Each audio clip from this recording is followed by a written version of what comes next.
Hey everybody, Preston Polt here with Pocket Jacks Comics, and today it's time to talk about Robotech once again. Alright.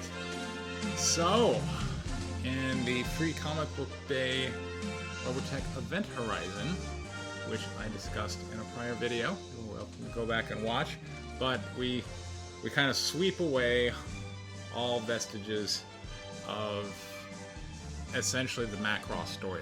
The Zentradi armada was defeated.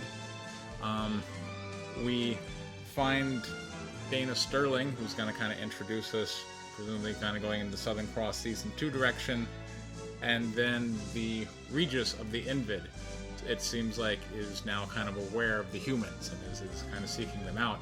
And we're also introducing other characters from other Robotech storylines that weren't part of the original 3 series, like Carl Reiber and other people who, there's a big explosion of characters. Hard to keep them all straight to a certain extent. But here we are. So we're picking up from that, and as the covers wants to tell you, it's time for the Invid. I was always wondering, should the Invid be purple or red? Sometimes they're purple, sometimes they're red. I feel like the animators just arbitrarily when they're mixing the color one day, well, we're supposed to paint it purple, it came out more red. That's fine to ship it. But anyway, so we open up with a really nice dreamscape. As we know, in prior issues, Rick Hunter and Lin Minmay have, due to their exposure to protoculture, gotten this ability to, sight beyond sight kind of thing. They can see the world beyond the world. It's a little Neo-esque. And so they have this dream vision, which is really cool. I'm a fan of hellscapes myself. I used them in Guinevere and the Divinity Factory. But here we go. So the Invid have just totally conquered the Earth. And Rick and Minmay are looking down on it. And what's interesting is that the Invid seem to be able to see them back. It's like this protoculture is allowing them to kind of see into a future point in space-time, but kind of co-locates in co-time, where the present time... I thought it was neat. But, and then they wake up from this dystopian future, and now we know the Invid are coming, and something must be done. Now, I liked this introduction of the Invid better than the actual series. Because in the actual series, the first time we really see the Invid, it's very much kind of a comic relief moment. Rand, this character who did not seem to make the comic, and I'm not missing him, discovers a cycle or cyclone motorcycle. Everything in Robotech is Robotech, a Robotech cycle, whatever. Anyway, and he's got it, and the fact that he is activating some protoculture swords, well, here come the Invid. But the Invid are he's making jokes about it. Here come I'm going to send you a bill to my attorney for damages and whatnot. I'm like, are you at all worried that these things are going to kill you? I mean, they've got lasers on their freaking shoulders. Why don't they just shoot them instead of clumsily trying to swipe at them? So the introduction of the Invid in the original Robotech series was not at all intimidating. And when you tonally start off like that, just from a writer point of view, when you introduce in a very lighthearted tone your main villain, it's difficult to later go, you need to take these guys seriously because they're going to kill you. But here we clearly see the Invid are bad. The Invid end up doing bad things. We looked into the future. We see where this is going. And then later on in the comic, well, let's go to that part. Rick is kind of interfacing with the capsule that contains Dana Sterling, and he's able to make mental contact. He's in touch with the plot. What can I say? And Dana Sterling wakes up, and now we've introduced the major character in the second season of Robotech from the show, and she is here oh my gosh, I've come back in time. Sounds a bit like John Connor. I've come back in time to warn you that bad things are afoot. And then in a later panel, she's like, I'm too late, so we're on a very ominous tone. Meanwhile, I skipped over a page where Rick wakes up and misses his flight, and Lin Minmay is having arguments with Kyle, and Max Sterling is thinking about Miria.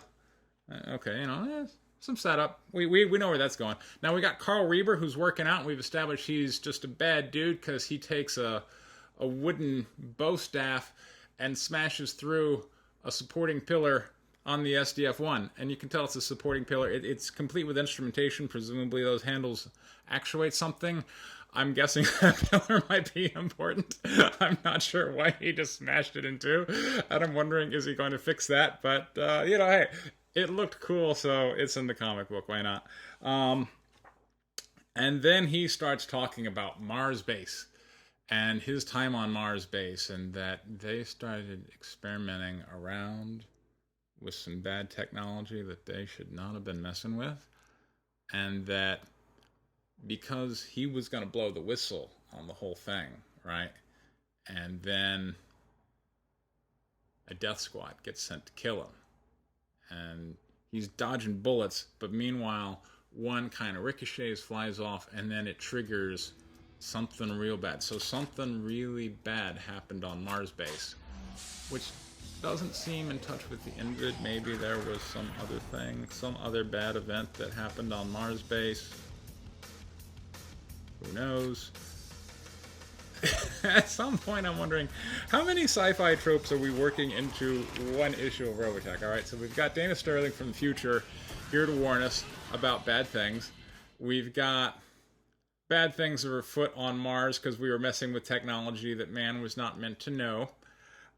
We've got, all right, the Dreamscape vision of the future. I think that's fine. But then we've also got, we're out exploring on LV-427. All right. LV-427.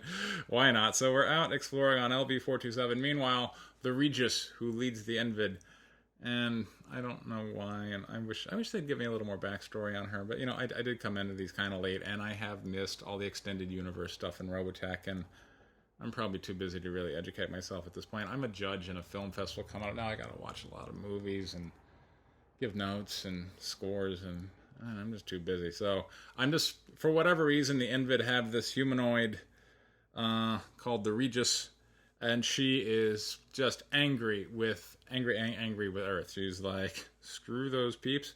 And so there's this squad of Marines from Halo.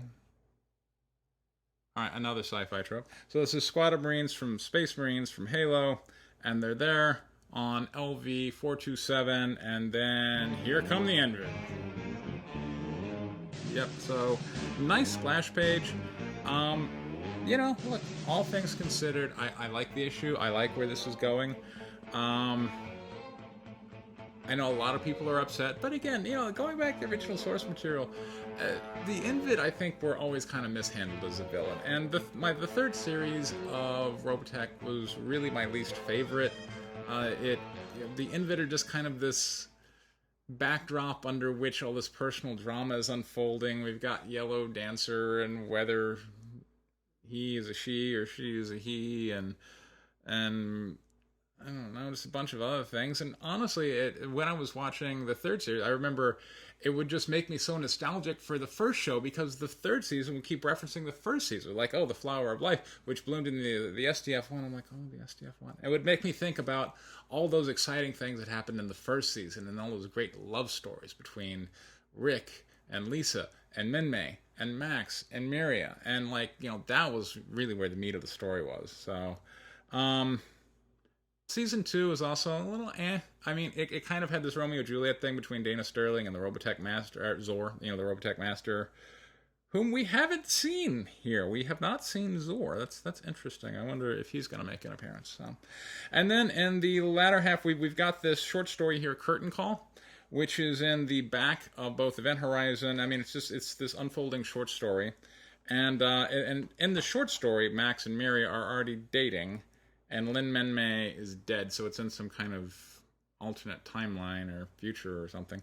And so they're at this concert, and Lin Minmay, the AI, is there, and Lin Minmay is interacting with Max Sterling specifically, and then Max Sterling's like, hold on, I gotta tell High Command about this, and then Miri is having none of that. She's like, we're on a date buster, and just clocks him one.